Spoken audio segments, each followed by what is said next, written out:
کیا invitation card پر عورت کا نام لکھنا جائز ہے؟ جی جائز ہے، کوئی مسئلہ نہیں ہے. بہتر ہے کہ آپ ڈاکٹر آف کر کے لکھیں، لیکن اگر نام بھی لکھ دیتے ہیں تو کوئی حرج نہیں، اس کے اوپر کوئی شرعی ممانعت نہیں. رضائی بہن بھائی کتنی بار دودھ پلانے سے بنتے ہیں؟ صحیح مسلم میں حدیث ہے 5 مختلف اوقات میں دودھ پلانے سے رضاعت کا رشتہ اسٹیبلش ہو جائے گا. 5 مختلف اوقات کے اندر، اکٹھا نہیں، 5 دفعہ، 5 مختلف اوقات کے اندر. عبداللہ بن مسعود والی حدیث بغیر رفع الیدین کی تفصیلاً بیان کرتے ہیں. جی تفصیلاً بیان کی ہوئی ہے، 70B مسئلہ میرا دیکھ لیں. 24 کے قریب محدثین نے اسے ضعیف ڈکلیئر کیا ہے. خود امام ترمذی نے عبداللہ ابن مبارک کا قول بھی نقل کیا ہے جامعہ ترمذی میں کہ یہ بغیر رفع الیدین والی حدیث ثابت نہیں ہے، اور رفع الیدین والی حدیث جو ابن عمر کی ہے وہ ثابت ہے. اور امام داؤد نے بھی اس کے ساتھ لکھا ہے وَلَيْسَ بِصَحِيحٍ عَلَى هَذَا الْمَعْنَى، ان معنوں میں یہ حدیث صحیح نہیں ہے. کیا گھر میں ہر چیز کی زکات دینا فرض ہے جو چیز استعمال کی نہیں ہوتی، جہیز وغیرہ کے برتن؟ نہیں، برتنوں پہ کوئی زکات نہیں ہے، استعمال ہو یا نہ ہو، وہ آپ نے بیچنے کی غرض سے تو اپنے گھر میں نہیں رکھے ہوئے، استعمال کی چیز ہے. زیور جو ہے چونکہ وہ آپ کا ایسٹ ہے سونے اور چاندی کی فارم میں، اس کے اوپر زکات ہوگی. باقی گھر کی چیزوں کے اوپر زکات نہیں ہوتی، وہ استعمال کی چیز ہی شمار کی جائے گی. کیا مرد کے لیے جسم کے غیر ضروری بال لیزر سے ختم کروانا جائز ہے مستقل طور پہ؟ جی اگر ہو سکتے ہیں تو ضرور کروا لیں، بہت اچھی بات ہے، جان چھوٹ جائے، بشرطے کہ اس میں کوئی اور سکن کینسر وغیرہ کا اندیشہ نہ ہو. جب تک علاج ایوالو نہیں ہوتا اس وقت تک اس قسم کی ایکٹیویٹی پرفارم نہ کریں. اگر ایوالو ہوا ہے تو بالکل کروائیں. لوگوں کو ترغیب دلانے کے لیے اپنی نیکی انہیں بتانا جیسا کہ زکوٰۃ وغیرہ ٹھیک ہے، کوشش تو کریں آخری درجے میں اپنی نیکی کو چھپا کے رکھیں کیونکہ اس میں ریاکاری کا اندیشہ رہتا ہے. ویسے قرآن میں اللہ تعالیٰ نے فرمایا نیک بندوں کی نشانی ہے کہ وہ اعلانیہ بھی اور چھپا کے بھی اللہ کی راہ میں صدقہ اور خیرات کرتے ہیں. بعض اوقات اعلانیہ کرنا پڑتا ہے، جس طرح نبی اسلام اپیل کرتے تھے تو اعلانیہ سیدنا عثمان نے سونے کے 1000 سکے دیے تھے غزوہ تبوک کے موقع پہ، جامعہ ترمذی میں آتا ہے، تو وہ اعلانیہ دیے تھے. اس طریقے سے مسجد نبوی شریف کی توسیع کے لیے زمین وقف کی، اور میٹھے پانی کا کنواں بھی مسلمانوں کے لیے کیا، اعلانیہ کیا تھا، جائز ہے، لیکن آخری درجے میں کوشش کریں. بخاری مسلم میں حدیث ہے کہ 7 لوگوں کو اللہ کے عرش کا سایہ نصیب ہوگا. ان میں ایک وہ شخص بھی ہے جو اپنے دائیں ہاتھ سے صدقہ کرے اور بائیں کو خبر نہ ہو، یعنی بالکل چھپا کے صدقہ کرے، وہ پریفریبل ہے. مجھ میں مستقل مزاجی کا ایک مسئلہ ہے، خاص طور پر توبہ کے معاملے میں اپنی توبہ پر قائم نہیں رہ پاتا، اس کا کوئی حال بتا دیں. یہ ہر بندے کے ساتھ یہی مسئلہ ہے، ایک دن میں تو نہیں انسان مستقل مزاجی حاصل کر لیتا. کنٹینیوس ایفرٹ ہے، اچھی صحبت اختیار کرنا اور اپنے آپ کو اچھے کاموں میں مصروف رکھنا، اس کی وجہ سے ہی آپ گناہوں سے بچ سکتے ہیں. اور اگر گناہ ہو جائے تو فوراً توبہ کریں، توبہ کا دروازہ تو کھلا ہے نا جی. اللہ تعالیٰ کے دامن کرم میں جائے بغیر کوئی اور چارہ بھی نہیں ہے. جب میں مسجد میں پہنچتا ہوں تو جماعت کھڑی ہونے میں 2 سے 3 منٹ رہتے ہیں، جس کی وجہ سے 4 سنت ادا نہیں کر پاتا. تو میں 4 کی بجائے 2 پڑھ سکتا ہوں. 2 منٹ میں تو 2 بھی نہیں پڑھے جا سکتے، ہمیں تو اس پہ بھی اعتراض ہے. یہ کون سی نماز ہے جو آپ 2 منٹ میں 2 رکعتیں پڑھ لیں گے؟ تو میرا خیال ہے یہ بھی ایسا نہیں ہونا چاہیے. ہاں 5 منٹ ہیں، 2 رکعتیں آپ پڑھ سکتے ہیں، ضرور پڑھ لیں. ویسے بھی افضل یہی ہے کہ 4 رکعتوں کو 2 کر کے پڑھنا، 4 اکٹھی پڑھنا بھی جائز ہے لیکن 2 کر کے پڑھنا افضل ہے. تو آپ بقیہ کی 2 جو ہے زور کی، وہ بعد میں پڑھ لیں. زمین ٹھیکے پر دینا کیا جائز ہے؟ میں نے 1 سال کے لیے 1,50,000 روپے فی ایکڑ دی ہوئی ہے. جی جائز ہے، لیکن اس کیس میں یہ کرائے کے اوپر دی ہوئی ہوگی نا آپ نے، کرائے کے اوپر تو ٹھیک ہے. باقی اس سے جو کمائی والا معاملہ ہے وہ تو اس بندے کا ہے، اس کے اوپر عشر بھی اسی بندے نے دینا ہے، اگر وہ اتنی ہے کہ اس میں عشر بنتا ہو. جائز ہے، دے سکتے ہیں. کیا ماں اپنی زندگی میں اپنی زمین اپنی 3 بیٹیوں میں سے کسی ایک کی بیٹی کے نام پر انتقال کر سکتی ہے، باقی 2 کو محروم رکھ کے؟ نہیں کرنا چاہیے. بخاری مسلم میں زندگی میں آپ نے اگر کسی کو گفٹ دینا ہے اپنی اولاد میں سے تو سب کو برابر دینا ہے. ایک صحابی کو اس کے والد نے ایک غلام ہبہ کیا اور پھر اس کو ساتھ لے کے نبی اسلام کے پاس آئے اور کہا یا رسول اللہ یہ میرا بڑا تابع فرمان بچہ ہے، آپ گواہ ہو جائیں کہ میں نے اسے غلام گفٹ کیا. تو آپ نے فرمایا کہ تم نے باقی اولاد کو بھی ایک غلام گفٹ کیا ہے؟ تو انہوں نے کہا نہیں یا رسول اللہ. تو فرمایا تم یہ چاہتے ہو کہ تمہاری اولاد تمہارے ساتھ حسن سلوک کرے؟ سب کے سب. ان کا بالکل. تو آپ نے فرمایا کہ پھر تم بھی ان کے ساتھ حسن سلوک کرو، باقیوں کو بھی ایک غلام گفٹ کرو، ادروائز اس سے بھی واپس لے لو، اور مجھے اس گناہ پر گواہ نہ کرو. گناہ کا لفظ استعمال کیا نبی اسلام نے.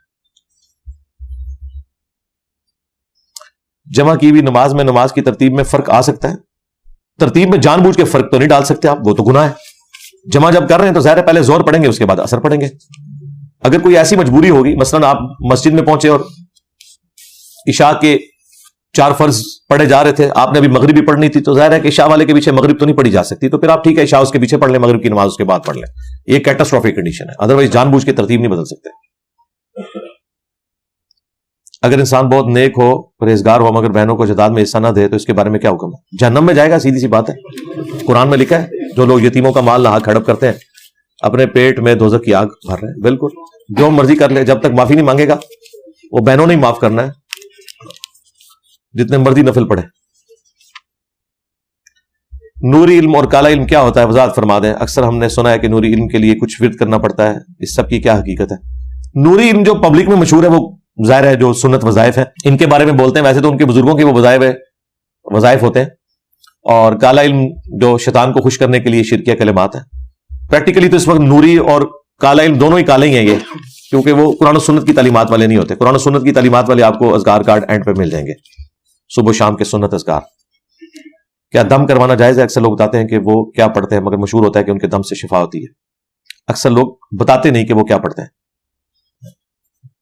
نہیں، جو بتاتا نہیں ہے اور پڑھ رہا ہے تو اس سے تو بچیں آپ. ہو سکتا ہے شرکی الفاظ ہی پڑھتا ہو اور ان سے بھی شفا ہو جاتی ہے. شیطان کو خوش کرنے کے لیے جو شیطان چڑھے ہوتے ہیں وہ سیٹسفائی ہو جاتے ہیں. پھر کہتے ہیں فلاں مزار پہ لے کے گئے تو وہ آسیب اتر گئے. ظاہر ہے اسی مزار کے آئے ہوئے وہ مرید تھے نا. جنوں میں بھی وہابی بھی ہوتے ہیں، بریلوی بھی ہوتے ہیں، دیوبندی بھی ہوتے ہیں. تو جب آپ ان کے فرقے کے مطابق چلیں گے تو آپ کی جان چھوڑ دیں گے.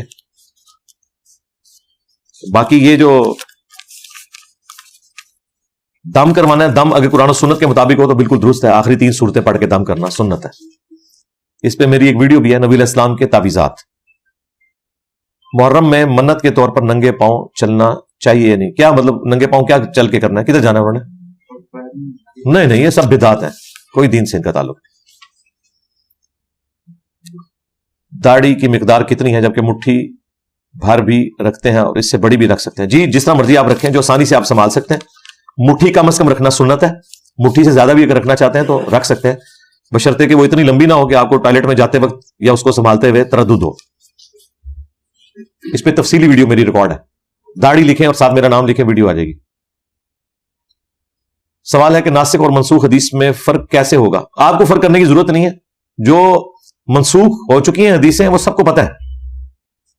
مثلا مسلمانوں کا بچہ بھی یہ جانتا ہے کہ روٹی کھانے سے وضو نہیں ٹوٹتا، لیکن پہلے شروع میں تھا. مسلم شریف میں حدیث ہے، نبی علیہ السلام آگ پہ پکی ہوئی کوئی چیز بھی کھاتے تھے تو اس کے بعد وضو دوبارہ کرتے تھے.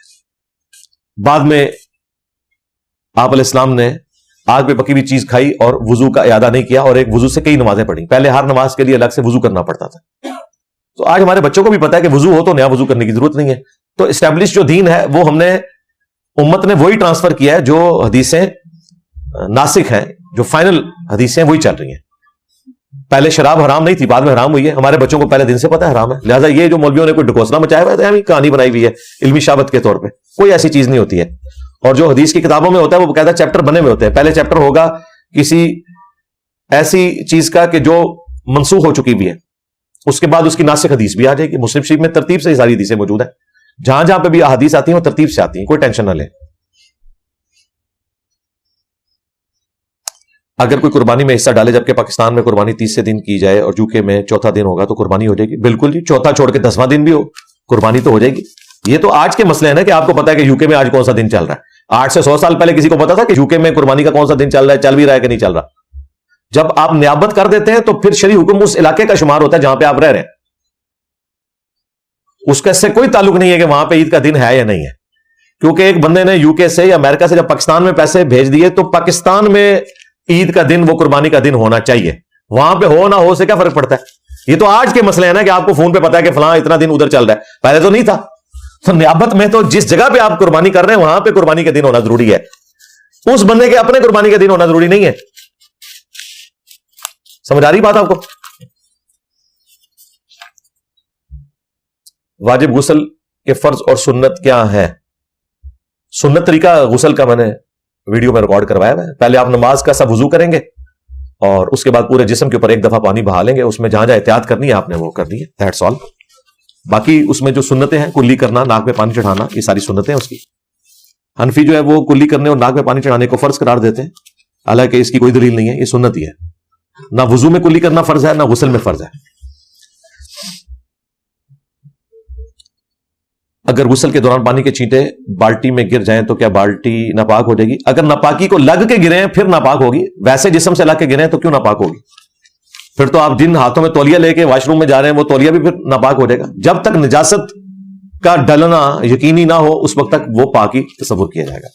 تو اس کا طریقہ یہ ہے کہ بالٹی کو اونچی جگہ پہ رکھیں آپ، تاکہ یہاں تک نوبت ہی نہ آئے، یا شاور وغیرہ کا اہتمام کریں، اس میں تو مسئلہ کوئی نہیں.